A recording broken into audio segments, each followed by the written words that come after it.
All right, welcome everybody to our DragonCon Goes Virtual Science Track Publication and Peer Review panel. I'm Jim, I'm the moderator for today. My background is mostly in applied ethics and the humanities, and I'm joined by Ben. Why don't you go first? Hi, I'm Benjamin C. Kinney. I'm a science fiction writer and the assistant editor of the podcast magazine Escape Pod, but by day I am a neuroscientist, where I'm an assistant professor at a major Midwestern university. Hello, I am Julie Fooshee. I am a professional in science communication, public engagement, live events, and currently I am a researcher at the University of Edinburgh in Scotland in all of those topics. And I've done a little bit of everything, both in the realm of publishing in science and SciComm, and also being a peer reviewer for my colleagues. Hi, I'm Meredith Rose. I'm a senior policy counsel at a public interest group called Public Knowledge in Washington, D.C. I am a lawyer by training, and I'm also an adjunct for the Federal Communications Law Journal at George Washington University's Law School. So I help students write their pieces for publication and shepherd them through the process. So in order to kick things off, maybe it's worth getting a brief description of sort of how the publishing and peer review process works or differs between disciplines, considering that we've got people from three different areas of academia. Yeah, so I recently I got to be on the back end of a peer review piece, like as being the professional peer reviewing my colleagues. And it was really interesting. A lot of it was virtual. Obviously, right now, I think everything is virtual. But it was a really streamlined process, and it felt very hands-off in that, you're submitted this manuscript, you go through it, but you do have the opportunity to, one, really go in depth to what's in front of you, make recommendations. I even actually consulted a couple of other people within my sector. The piece in front of me was tied very directly into work that I've done, past and present. And even then I was just kind of like, okay, let me take a step back and make sure I'm not being reviewer number 3. AKA if you've done any peer review or you've been subject to it, reviewer number 3 is that a-hole. And I didn't want to be that person, but I think I kind of was. But I definitely wanted to be the person that gave actual feedback to somebody that felt meaningful, that gave them the chance to kind of look at their work in a new light. That gave them the opportunity to improve practice, which I think is a big, big part of peer review. And I know when I've been subject to peer review, that's the piece that I valued the most out of submitting papers and getting them returned to me, is not just, hey, this is, junk. It's more the piece of, hey, have you considered X instead? And to me, I think that's an important piece to peer review, is if you're giving it, or if you're on the end, if you are reviewer number 3, give that feedback with the intent to always make sure that whoever is receiving it has the opportunity to change what it is that they've written, to expand their knowledge base, and that it's not just they're not just writing something down to make it fit one worldview, I guess. Does that make sense? Yeah, absolutely. Meredith, jumping over to that, how does peer review and publication work in law? So law is a really different beast in terms of the publication process from what I know of the hard sciences. So I'll caveat this with, I was an English major in undergrad, so the peer review process, strictly speaking, is pretty odd to me, in that I don't ever have to interface with it. Normally, so in the case of the law, most of the sort of publications that you think of are done through journals, and the journals tend to be run by various law schools. There are very few sort of independent journals floating out in the ether. And there's 2 different kinds of pieces that these law reviews usually run. And every law review is a little bit different, but typically they will run student notes, which are basically large writing projects by students to try to explore some area of the law. It's usually done for a grade. And it's done competitively among all the various students. Those students will then go on to be part of the editorial board as third-year law students, but they write them in their second year. The other pieces that they will usually publish are articles, which are bits of analysis that are done by professors or just more senior non-students. Those sometimes are solicited, sometimes they're not. And they just sort of are a different vibes, different formats, looking for each of them. So I help shepherd the students through the process of writing their notes. It's a year-long process. There isn't really peer review so much as things like preemption checking. So one of the requirements is that if you're writing a student note, you write on something that has not been written about before. So this is sort of the opposite of a lot of hard science peer review, in that you want to write about something that is novel. You do not want to repeat anything that somebody else has done before. And that makes it very difficult in that you now have to put on the student, who's usually, again, a second-year law student, only halfway through the beginning of the midway part of their legal education, to go through and check everything they can to make sure that nobody has written about this particular topic. And there's a lot of sort of crazy discussions about the weird incentives this creates, where this makes it, this incentivizes students to really go off the wall with some of their arguments. But usually the ones that make it into publication are going to be pretty well thought out. And as far as like getting review, the closest thing that sort of exists to peer review, so to speak, for a lot of these is as these students are writing their notes, part of my job as an adjunct is to connect them with people who know more about the topic than I do as they're constructing their note in the first place, so that they can bounce those ideas and those arguments off of people who are more expert. And a lot of journals, again, it's every school does often multiple journals per school. And so each journal's got its own set of rules about this. But generally there is a requirement for part of their grade for writing this note is to go and speak to practitioners who are more well-versed in this. So it's a very different kind of beast than peer review publication in the sciences, hard or social. But it's got its own kind of hiccups in the process. Yeah. So yeah, peer review in the sciences where I work is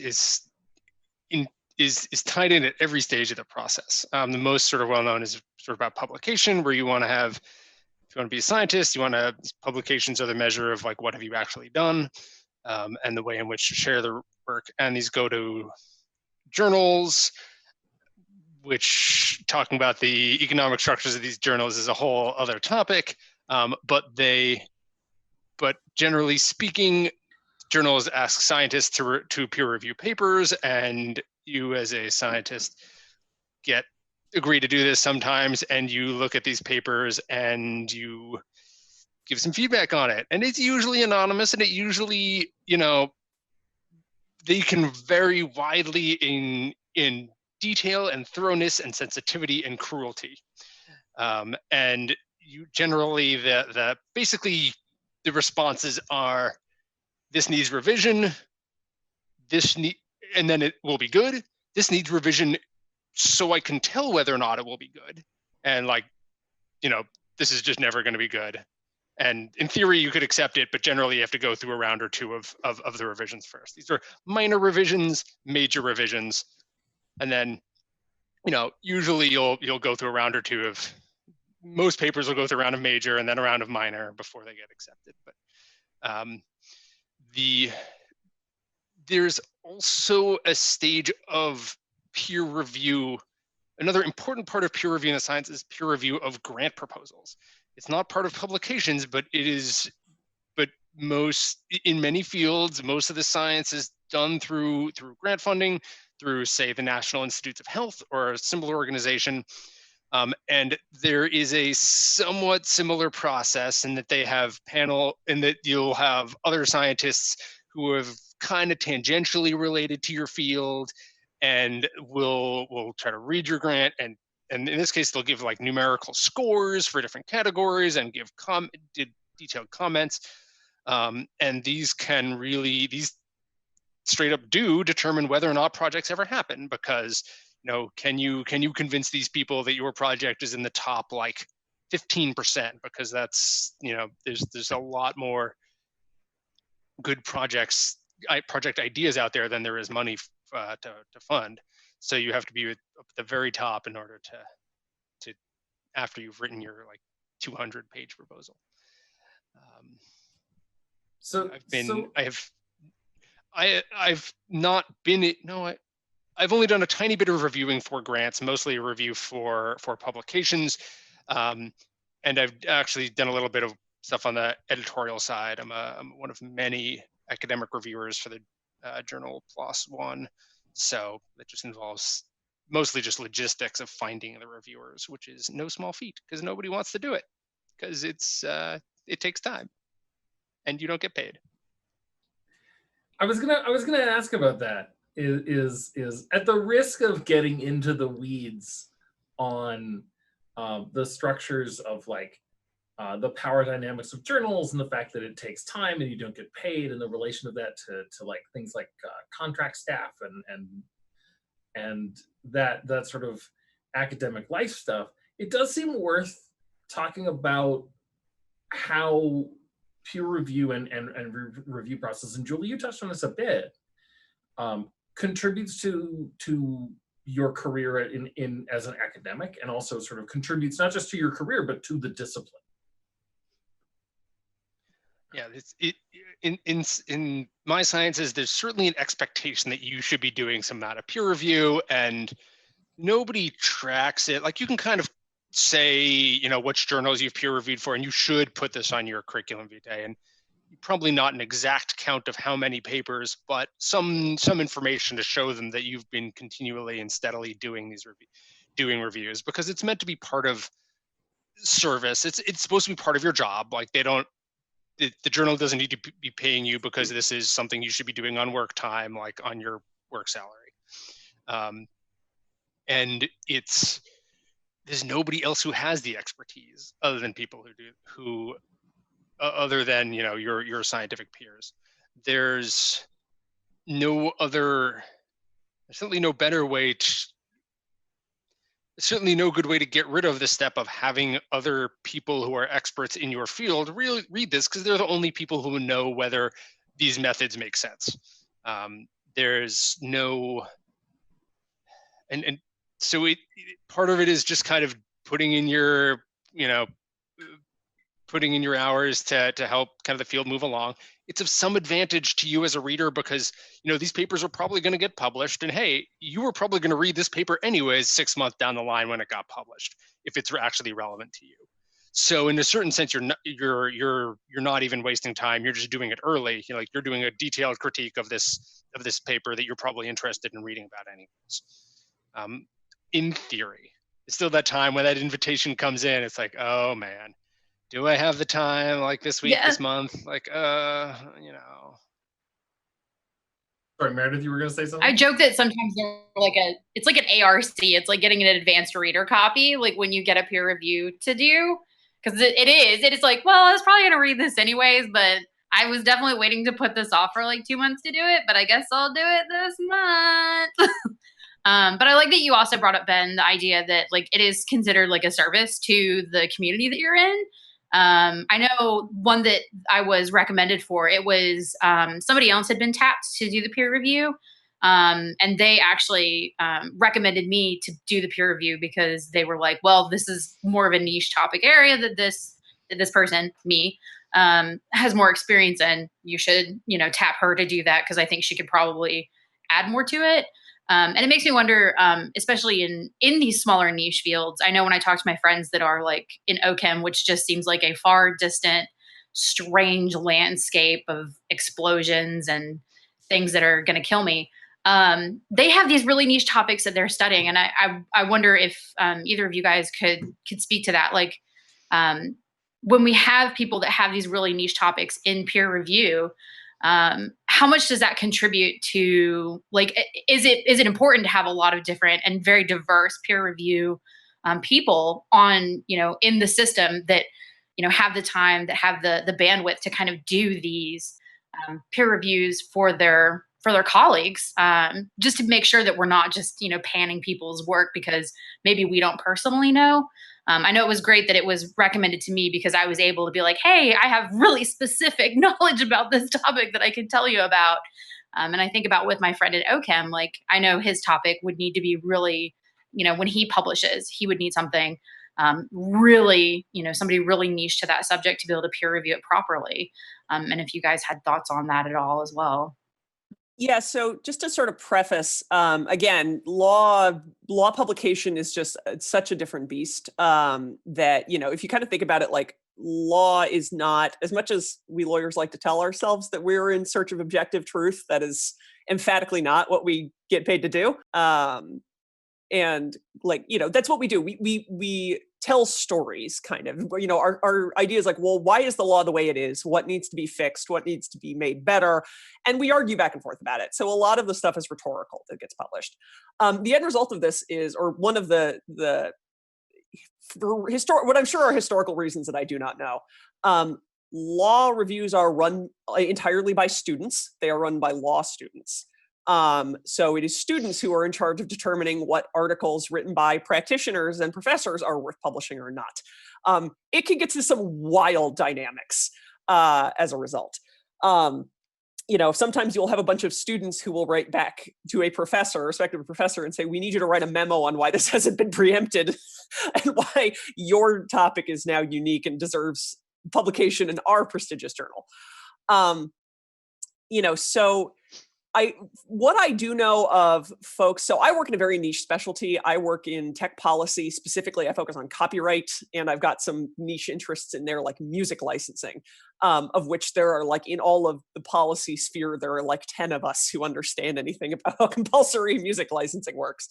And when you move in those kinds of very specific circles and you work on those specific niche areas, generally, if you want to write something about it, you will just naturally know the other people who work on it and will sort of informally bounce your drafts off of them. There's no formal structure to it. Sometimes I could see a situation where, student journals will get a paper on this niche topic that they know one of their professors just happens to have written about, and they can turn around and do that. But generally, that kind of specific checking will happen informally among practitioners before it gets submitted in the first place. And it's funny, it's not funny, but it's interesting to me because, when we talk about science, you hear about like, oh, you constantly have to be publishing. You have to have, it's on your CV. It's a huge part of your career. The overwhelming majority of lawyers do not publish anything. I work in policy spheres. So a lot of the use that I get out of academic public, sort of reviewed journal publication is if I'm getting into a topic that I am not familiar with and I need something that's going to give me a lot of footnotes to get read up on it real quick, or somebody who will do a historical overview of how the law got to be the way it is when it's nonsensical, things that provide more context, basically, for something I'm not super familiar with.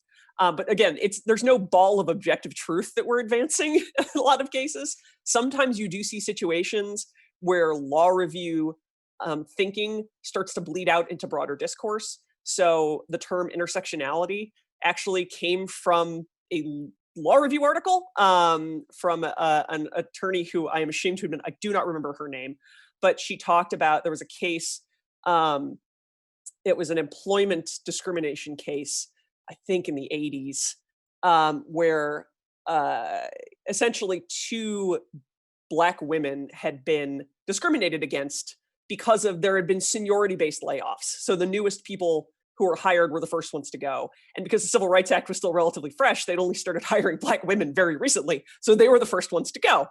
And they brought a case saying this was employment discrimination. And essentially the court said, well, Black woman specifically is not a recognized class that is protected under the law. Black is a recognized class and woman is a recognized class, but Black woman is not a specific class. Therefore, you do not have a cause of action based on this. And so this argument about like, well, no, there are places where the law has developed weird blind spots because people have these multiple identities. And because we tend to think of people only in terms of one overriding identity, you create these weird hiccups. And so that started off as a law review article.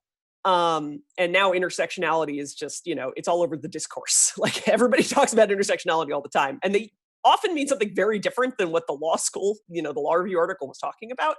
But that's one of those really interesting moments where you have these like really impactful topics that start to bleed out into broader discourse.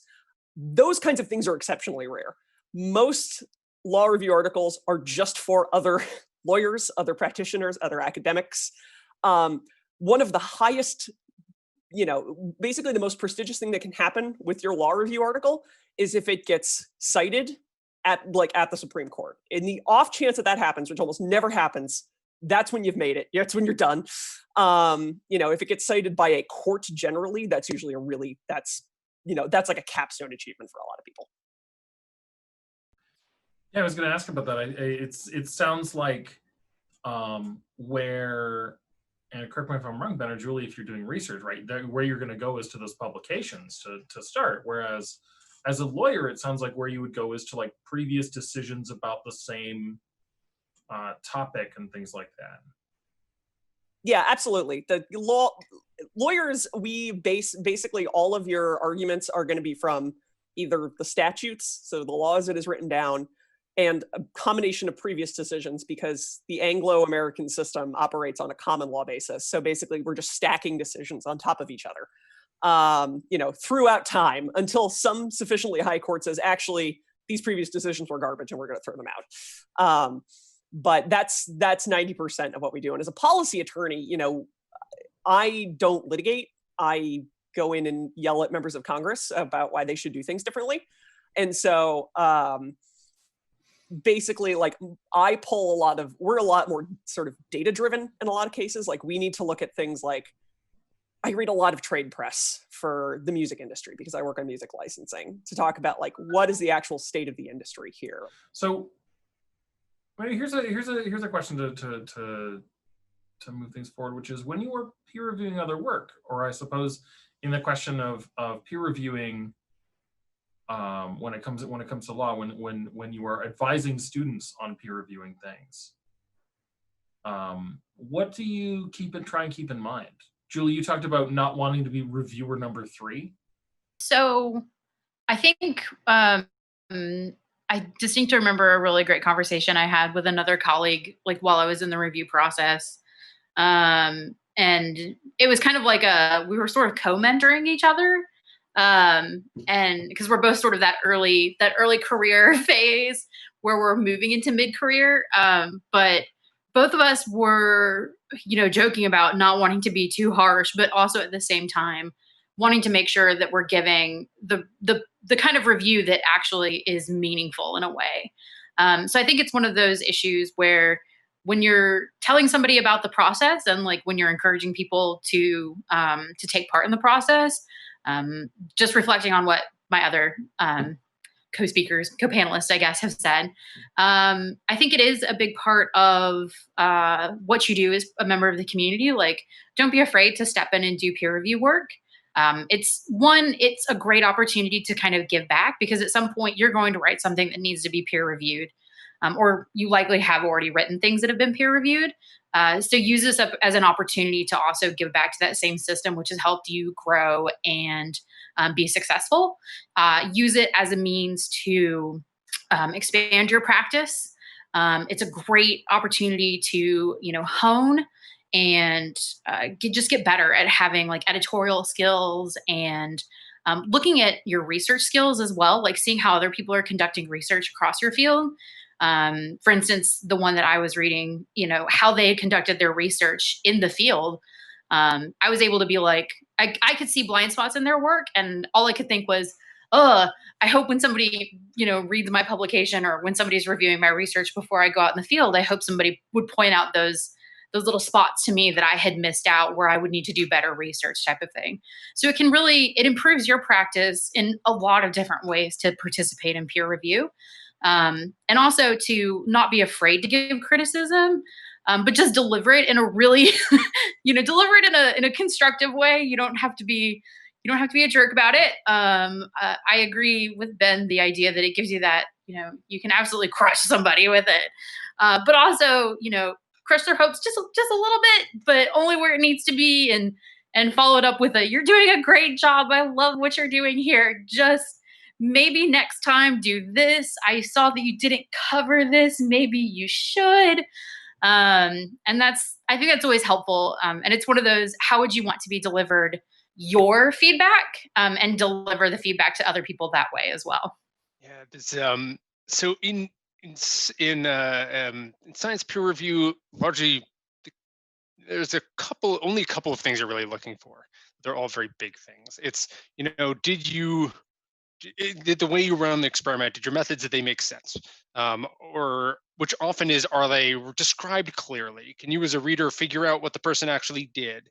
And then there's essentially, do your data support your conclusions? Do the data support the story that you're trying to tell with them?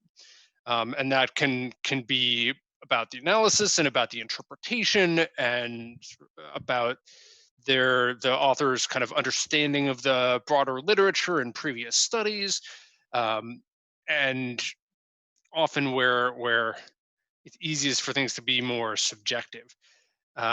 Also kind of looking to make sure this study is right for the journal that's trying to publish it. Maybe, is this really exactly in our topic? Is this is this flashy enough to be in our like fancy pants top tier journal? There's whole sets of perverse incentives in play where the most higher tier, most famous eye-catching journals are most likely to publish things that are wrong, through no fault of theirs. It's just that eye-catching and exciting means counterintuitive and surprising means there's counter evidence. That's really what it comes down to. So, studies that were flukes get published more in big name journals than in smaller ones, because those are exciting and unexpected results. And often it's nobody's fault other than the systematic challenges that make that happen. And in terms of how you deliver these reviews, Julie's totally right about, like, anytime you're critiquing something, you should be aware that there is a human on the other side as well as just this work, and you accent the positives as well as the negatives, gives people reason to want to fix things in the way that they need to be fixed. And is definitely a common wisdom that graduate students and people who are new to reviewing are much more cruel in their reviews than established people, because they gotta be like, I'm smarter than this paper. I gotta prove how smart I am, which, like, nobody knows. Your reviews are probably anonymous. Although going back to the point about these small niche fields is also like, one of the topics that I work in is really like 2 other labs in the United States that work on it. Like, usually I know who my reviewers are, just because there's not a lot of options. Like, okay, your English is your first language. I can tell that from reading your review, which means it's from these 2 labs. Do I think it's a senior guy or one of his 2 students in either of these 2 labs? There's no other options.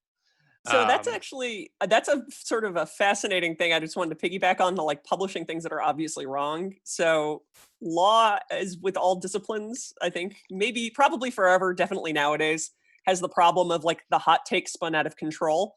And people just publish truly bad galaxy brain hot takes. The interesting thing to me is that they generally don't publish them in traditional publishing channels. They tend to go through, because it's so much work. Traditional articles can be 50 to 80 pages sometimes. I mean, it's a ton of work. You're subjecting them to the law student review. Students generally tend to be pretty conservative in what they want to publish. They're a little less prone to publishing galaxy brain takes because they realize that their name on the masthead they're just starting out in their careers. And if their name is editor-in-chief that published, the argument that actually the Japanese internment camps cases were correct, if that goes out with their name on the masthead, maybe that's not going to look good for them. I wish more people would take this lesson, but you see hot takes coming through different blogs and, it's sort of outside affiliation stuff.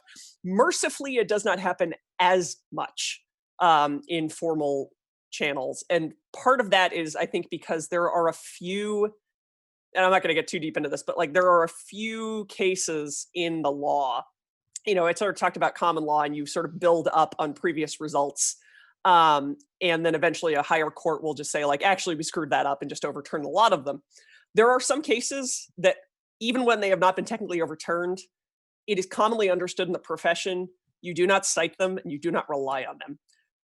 Korematsu, which is the Japanese internment camp case, is the big one, though the Supreme Court finally overturned that like in the last 2 years. They finally just came out and said, like, John Roberts with opinions like, look, just stop. Like, this is garbage. Nobody should ever be relying on this case at all. And for 60 or 70 years, that had been just the understood standard in the legal profession, even without that ruling. Dred Scott, I believe, is still technically good law. All kinds of bad stuff is still out there that you just don't, it's a cultural thing within the profession and the way the courts think about it. It's a soft no. So when you start seeing weird things trying to defend, it's the legal equivalent of flat eartherism. As soon as you see people coming out and saying, actually, Japanese internment was fine, which you saw a bit at the beginning of the Trump administration, I think that tends to come out through other, unfortunately, way more visible channels. It's important to in the context of science, it's important to point out there are totally different ways in which a study can be wrong. It can be wrong because it can be wrong because of malfeasance and somebody's faked data. It's rare, but it does happen. It can be wrong because the results because somebody messed up the methods. It can be wrong because the results don't really support the conclusions. They've misinterpreted something. But also there's a form of wrong where there's nothing at all has been done wrong at any point in the study, but you're still getting wrong answers because of probabilities. The way knowledge is gained through science is probabilistic. The way knowledge is gained from data is probabilistic. The world is messy. The world is noisy. You'll never have a perfect on-off dividing line. Everything is yes or everything is no. There's going to be a lot of variation from a million other sources of random or non-random noise, and and that means like when you say something is scientifically, when you say like the data support this, means there's some chance, like the evidence is much stronger for this than for the other thing. And there's various fields of math involved in totally different ways in which you can measure this. There's a bunch of things.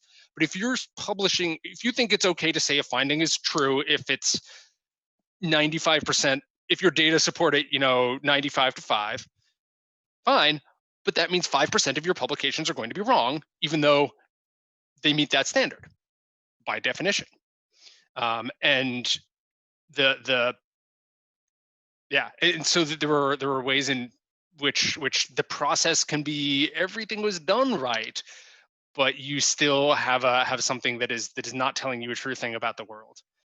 And peer review is not good at doing that because there are no flaws in this article. You have to kind of do things like meta-analyses and reviews where you I looked at 100 papers in this field and I found that look at these ones that are outliers and I think these ones over here, all the other 95 papers say this and 5 papers say that, so we're pretty sure it's this and not that. You need to kind of go for another level of review and analysis to answer. And is it possible to make no wrong moves and still lose? That is not unfair. That is life. Yeah. Though that's where it's not just life. This is where the high profile journal thing comes in again. If you're in that 5%, you've got something new and different and unlike everyone else's results. So you can spin that as being look at my Galaxy Brain Cool result. And some places might be more likely to publish it because maybe you've discovered something new and awesome, and it's gonna it's gonna be more newsworthy and eye-catching. And it is, but it's also more likely to be wrong. So I actually wanted to ask, because I feel like we're all of us non-scientists are now getting a real crash course in this given the pandemic. I happen to be very lucky in that I have 2 friends who are PhD epidemiologists, so they've been able to keep the group chat sane. But are we seeing more of this kind of stuff now, that we've got, because everybody's talking about preliminary results this and preliminary results that, and like, early tests indicate da da da da da. Are things getting, like, how has that sort of impacted the way in which we traditionally disseminate scientific knowledge? Because it's like, as a lawyer, again, I've got no insight into this stuff, and I'm really curious to hear what you think. Yeah, and hopefully Julie can add on to this too, but certainly there's a notorious, certainly among scientists, science reporting is notoriously like, somebody will be like, we found some tiny thing in mice that is related to this process in humans. And then the news article will be like, cure for cancer. And that will not be what the scientists said at all, but that was, turning it into this, making it relevant to people. And it's, you can see that happening with every little finding that might be relevant or might not be, and might not be a great paper. But, we want to rush the data out to get more, we want to err more on the side of speed than these days.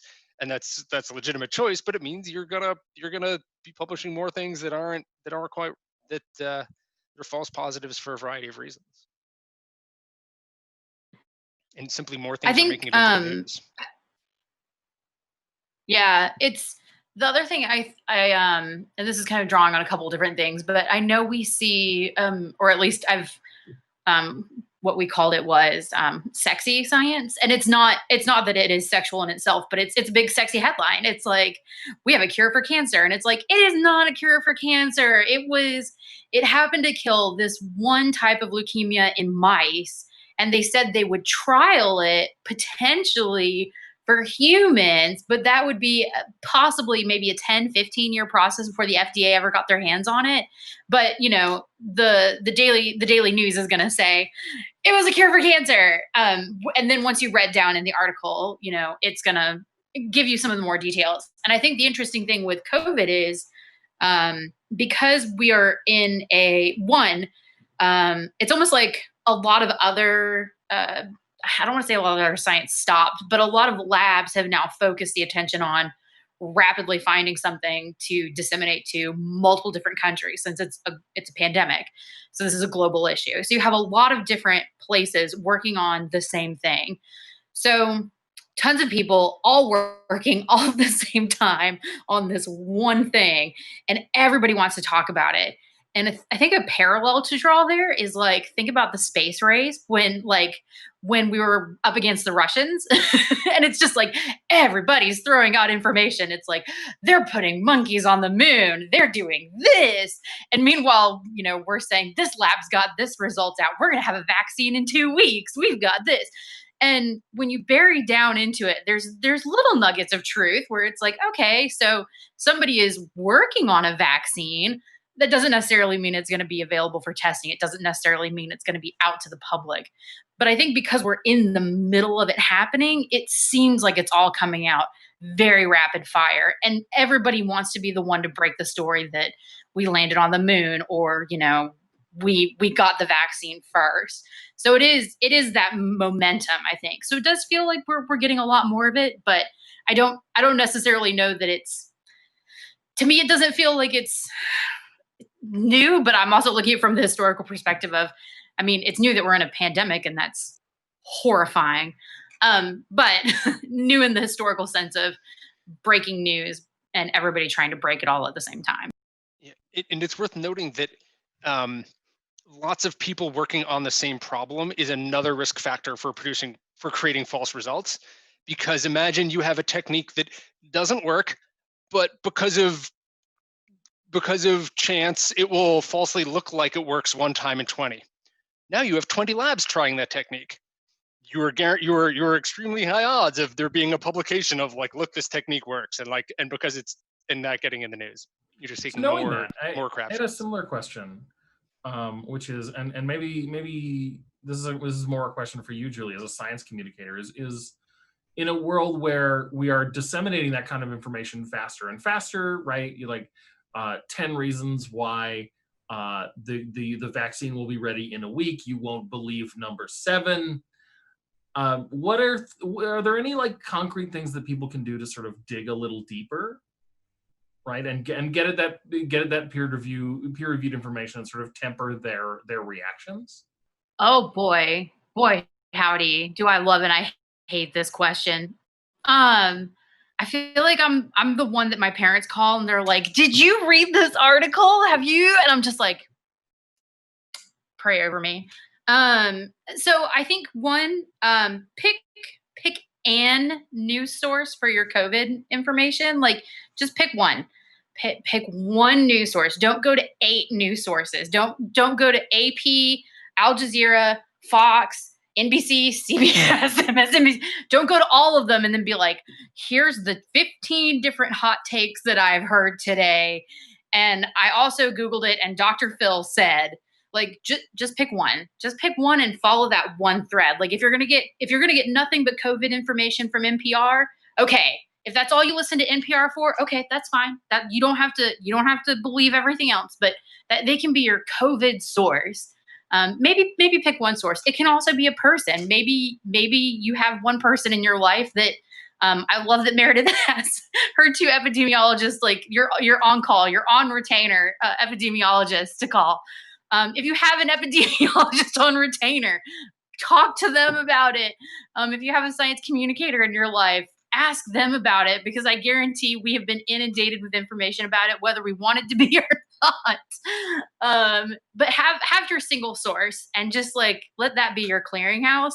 And when the rest of it comes in, just be like, absolutely not Ron DeSantis. I will not listen to you. Just pick one source. And the reason why is because you're going to have conflicting information when you go between different sources, even on the same day. Like, multiple different news sources are going to be trying to break different stories to you, and having one spot to go to is a great way to kind of tune out the noise. Also, I would say the reason why I joke about NPR is it's a very central news source. It's a very, and I say central as in like central of the political spectrum. So you're going to get depoliticized information on that front. And the nice part is, because it's NPR, they actually are pretty like communications forward. So they're going to kind of break down the science behind it and actually give you like information, but not like so sciencey that you feel like you're not really getting, that you're lost in the weeds with it. There's other centralized news agencies. Pick one that you feel is great. But I think that's helpful. Like, a good central person, place, site, you name it, is key to that. It is really tough though. As the person who often gets asked, have you heard this? And can you walk me down from this ledge where I think we're all going to die? Which is usually my mother calling me about it. It helps to have just some like standard information on, just some like standard information. I know I go to like 2 or 3 different news sites, 2 or 3, and those are like science news sites usually. And that's because I feel like I'm reading at the science level. And then I kind of break it down for my mom, where it's just like, hey, wash your hands. It's cool. Do you have hand sanitizer? Make sure you're always wearing your mask. Just keep reiterating what the best practices are. And 2, modeling them is also super important. Like, always modeling best practices. Can't stress it enough. When you do the right thing, other people around you are going to start doing it too.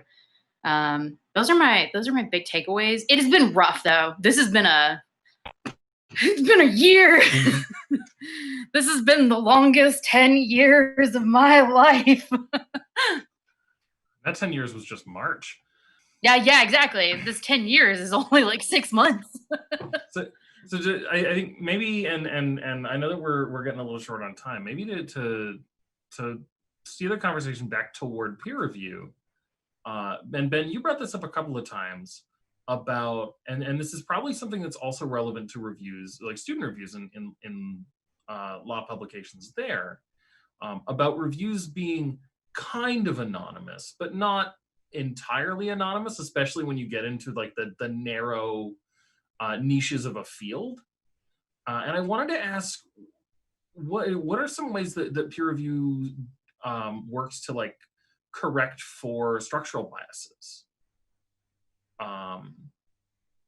This is a thing that comes up in the humanities all the time, right? We teach students to submit and grade papers only under student numbers, because seeing people's names, it's been shown that will bias you toward grading.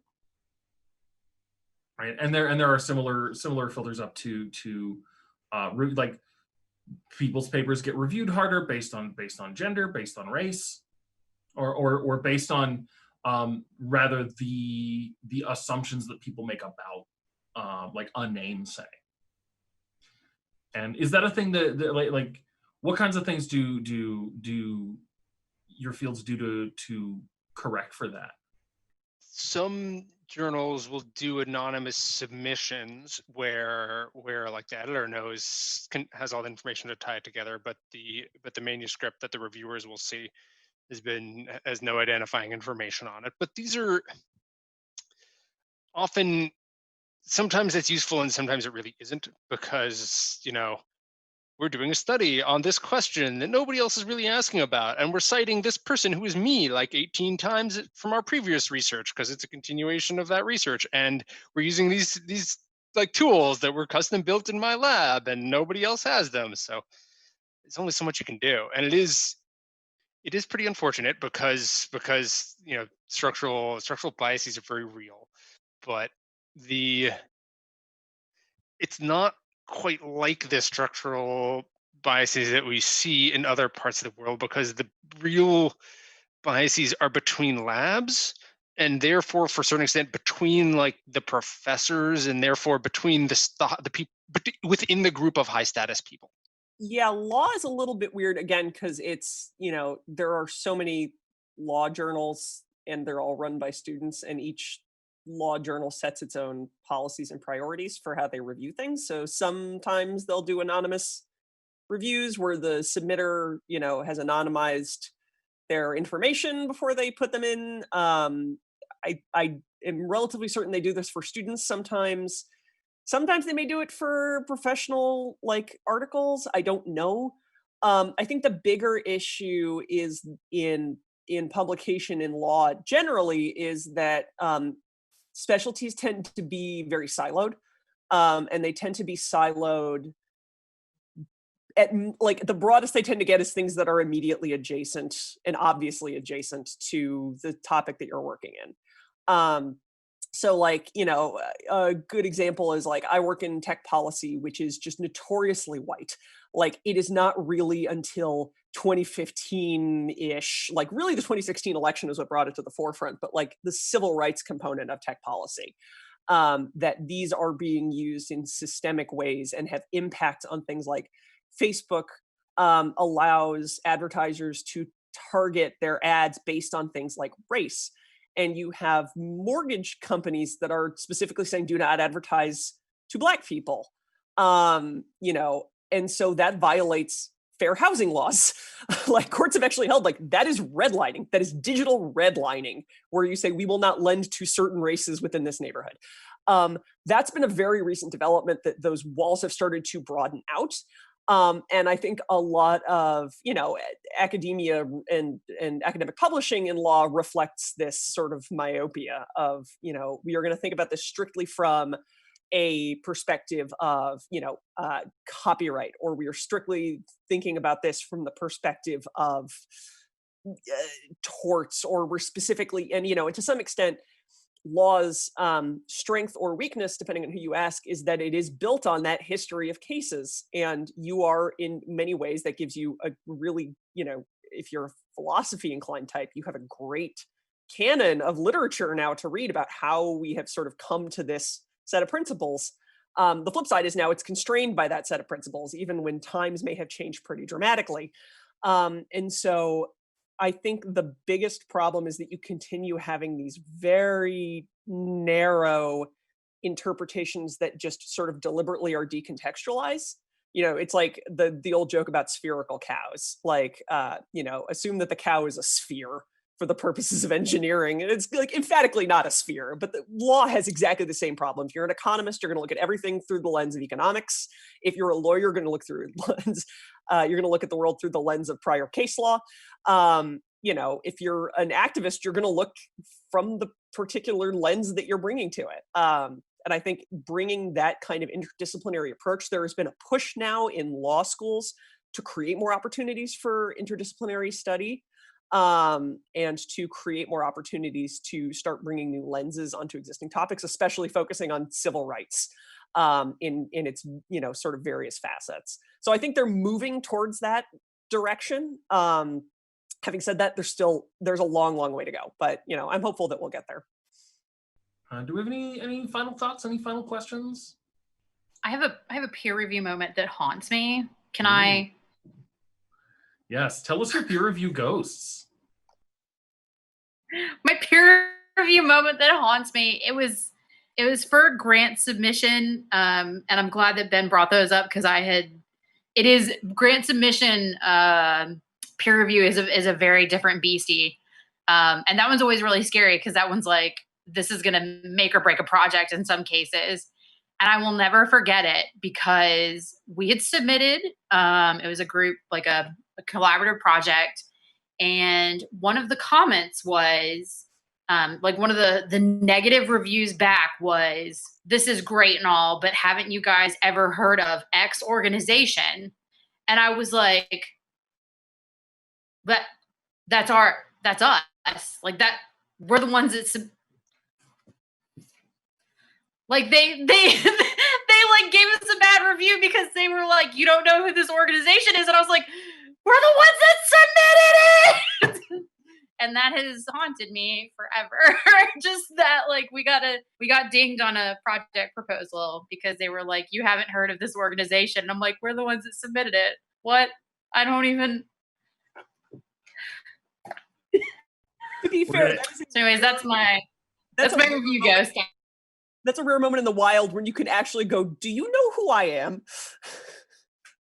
So I feel like that's something you just, when it comes along, you have to lean into it pretty hard. It sort of reminds me of advice. It's more for, specifically in terms of grant writing, but like, you should be writing this so clearly that it can be understood by somebody reading it on a treadmill, because they probably are. It seems like a fair assertion. Meredith, Ben, do you have any peer review ghost stories? Like None that are interesting. Just a lot of like, you get things, they're not quite as funny as Julie's, but things where people are critiquing is like, but you did this and this like bookkeeping thing wrong. I'm like, no, buddy, that's the old rules. The rules have changed, and you have not caught up with the rules for your own dang thing. That kind of stuff is. It's not even a ghost story anymore. It's just the ambient level of haunting. No, but so I will say that, like, so again, the format, when I help guide second year law students through the process of writing these notes, like, I am not an expert in the vast majority of things they want to write about. Like, my value to this is that, one, I know people who are experts in these because of the field in which I work. I know a lot of folks, and I can connect them with people who do actually know what they're talking about when they give substantive feedback on some of this stuff. And two, I write a lot. I have to make a lot of arguments and a lot of different kinds of arguments in a lot of different kinds of forms. I have to write, I write friend of the court briefs for various different courts, including the Supreme Court. I write memos for lawmakers on Capitol Hill. I write blog posts. I do press release. Like, I've got to be able to do all this kinds of communication. So it's really a communications sort of training.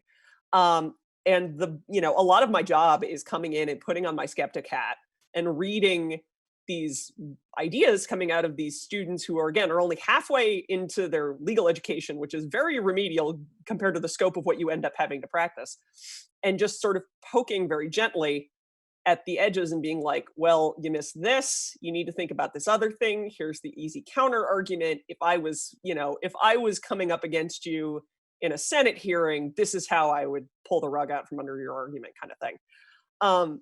And consistently, the students who have turned in the best notes and the ones that have gotten published are the ones who took a fundamental premise that I just think is wrong. Like, my personal opinion is that I think from a policy perspective, they're arguing for entirely the wrong thing. But because I can bring that in and say, like, well, here's exactly what I would say to counter this, they now can undercut all of that before you can make the arguments. And they end up making incredibly strong arguments that then go on to get published. So I think for legal, review, these notes, I think part of what you have to do is be very humble about your own conclusions. And because we're sort of again, we're not chasing an objective truth here. Like this is really who can make the better argument. I think being able to prod people in a way, not to destroy their argument to come out the winner, but to like prod them into being the best opponent that they can be, ends up being like the vast majority of the work that I do. Today I learned that being a lawyer is a lot more like Dragon Ball Z than I thought it was. Yeah, we also have like 7-episode power-ups when we're writing briefs. Yes, I do shout like that show a lot when I'm writing things. It's usually not out of joy, but it happens. I would like to see it. Unfortunately, my 3-year-old is asleep and I don't want to wake her up. She shouts more Dragon Ball Z-esque than I do on a good day anyway. So yeah, I think that brings us to the end of our time. So it's probably worth doing some shout outs. Julie, where can people find you and your work? On Twitter. You can find me on Twitter at OCaptMyCapt, where I yell about everything from whatever I'm watching on Netflix because I can't leave my house, to science communication and research. And everything in between: travel, fighting the biometric scanning in Miami, you name it. A little bit of everything. Meredith, how about you? Yeah, I'm on Twitter. That's most of my travels nowadays. It's my handle is M_F_Rose, which sounds vulgar, but it's actually just my initials, though it also remains extremely on brand despite that. I will give a shout out to, if you're looking for some great SciComm folks, Twitter is an absolute incredible resource for science communication. But I will plug the resident epidemiologist I have on call, which is Zach Binney. His Twitter handle is zbinney_NFLINJ, because he mostly does NFL injury statistics. But he's now fancy, got a blue check and everything. And he is a great go-to source for clear stuff, especially if you're concerned about COVID and sports leagues and how they are reacting ridiculously to COVID. That's like 90% of what he talks about. So quality Twitter follow. For me, my neuroscience is under another name and you don't want to read it anyways, but I can instead point to Benjamin C. Kinney. As my website is benjaminc.kinney.com. There's links there to all of I've got short stories and published in Strange Horizons, Beneath Ceaseless Skies, Analog, all kinds of fun places. And I would definitely recommend escapepod.org as the internet's first and best science fiction podcast. We read short stories, the best of short stories for you all for free. I realized that I should probably shout out myself. I'm Jim Tigwell. I'm Concept Crucible on Twitter, and I stream on Twitch at twitch.tv/WootSuitRiot. So yeah, thanks so much for coming, and thanks so much for contributing this bit of service to your body of work. Thank you. Yeah. This is definitely the coolest bit of contribution I get to do in the average year. So. Yeah.